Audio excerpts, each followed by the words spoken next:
السلام عليكم. الناس من امبارح عماله بتلومني، انت زعلان على الزمالك ليه ومحموق للزمالك ليه وما يولع الزمالك؟ ازاي يا اخوانا يولع؟ فريق كبير، فريق عظيم زي نادي الزمالك، واللي يقول غير كده غلطان يا اخوانا.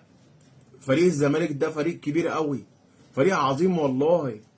كان المنافس التقليدي، كان بينافسني على بطولات وكان بيروح معايا افريقيا، عنده 5 دوري ابطال افريقيا. انا بجد مش مستوعب من امبارح ايه الكوره دي؟ ايه دي؟ هي الكوره كانت جايه سخنه يا عواد، كانت طالعه من الفرن على راي الاستاذ احمد موسى. ايه الكوره دي يا اخوانا؟ والله ما مستوعب من امبارح ايه الكوره دي. يعني الكوره عواد بيمسكها طالع بيسيبها، وقعت منه، راح جاي حاططها له في قلب الجون. بس انا مش فاهم يعني ايه بالمنظر الكوره بالمنظر ده ازاي يعني امبارح من التعليقات على الكرة دي تهلك من الضحك. اسمع كده الاستاذ احمد موسى هو بيقول ايه.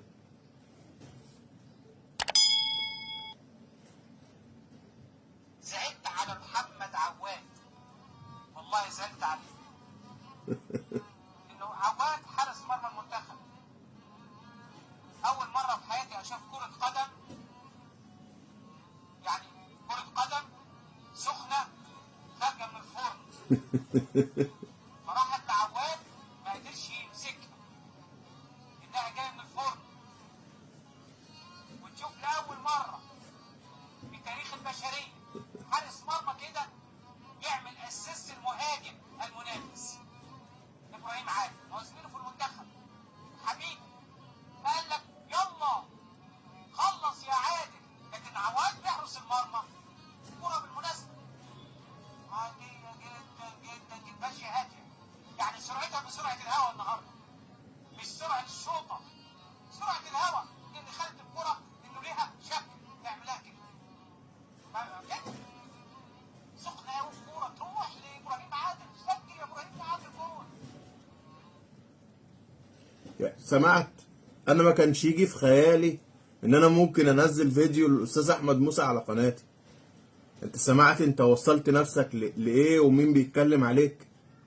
مين بيتكلم عليك بالطريقه ازاي؟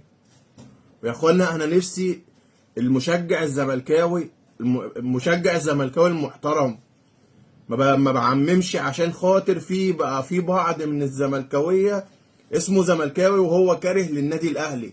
هو كل صفته في الحياه ان هو كاره للنادي الاهلي، ما بيشجعش زمالك. امبارح فرحان ان بيراميدز كسبوا. يعني انا عايز اعرف للامانه، والله مش فاهم من امبارح يعني ايه ده يبقى رياكشن حارس مرمى. المفروض ان حارس مرمى منتخب دخل في جون وده يبقى الرياكشن بتاعه. الراجل ده طالع دخل فيه الجون بقى عامل كده اهو. هو المفروض ده حارس مرمى منتخب وحارس مرمى الزمالك؟ هو انت بعد الكرة دي هتشم المنتخب تاني يا عواد؟ انت اصلا ممكن يبقى اخر موسم ليك مع الزمالك. يا اخوانا انا نفسي الناس تستوعب يعني ايه زمالك. والله العظيم فريق كبير، عيب قوي لما توصل بيك الحل كده لكده. وجمهور، لا جمهور مش كل الجمهور. امبارح في ناس زعلانه ومقهوره على حال الزمالك اللي وصل له. بعض من جمهور الزمالك اللي هو اسمه كاره للنادي الاهلي فرحان ان بيراميدز كسبوا. طب انت فين بقى يا باشا؟ انت اصلا لو كنت كسبت بيراميدز امبارح كان عندك احتمال كبير تبقى معانا في افريقيا. خلاص كده مفيش افريقيا، وراحت منك الكونفدراليه السنه دي، ومفيش دوري. ايه؟ داخلين على عشريه سودا جديده اهي، مقدمات سودا. فين بقى جمهور الزمالك المحترم اللي بيشجع كوره؟ يا جدعان في الاول وفي الاخر كره قدم. ايه الغل والحقد؟ احنا وصلنا كده ازاي؟ يعني لما ده يبقى منظر فريق كوره، كان القمه بتاعت الكوره الاهلي والزمالك. خلاص مفيش زمالك، وصل بيك الحال ان كل احلامك وكل طموحاتك تشوف الاهلي مغلوب حتى لو على حساب ناديك. ايه الفرحه المبالغ فيها؟ جاي بقى منين دي؟ يعني عندك حتى المذيع امبارح مستغرب، جايبين واحد من الجمهور بيسقف ان بيراميدز جاب جون. اتفرج كده يا بيه.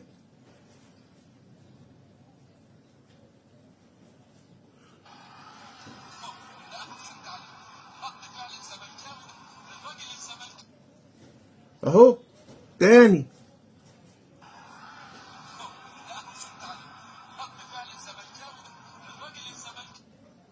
الراجل بيسقف ان دخل في فريقه جون. هو احنا وصلنا كده ازاي يا اخوانا؟ الزملكاويه بقوا كده ازاي؟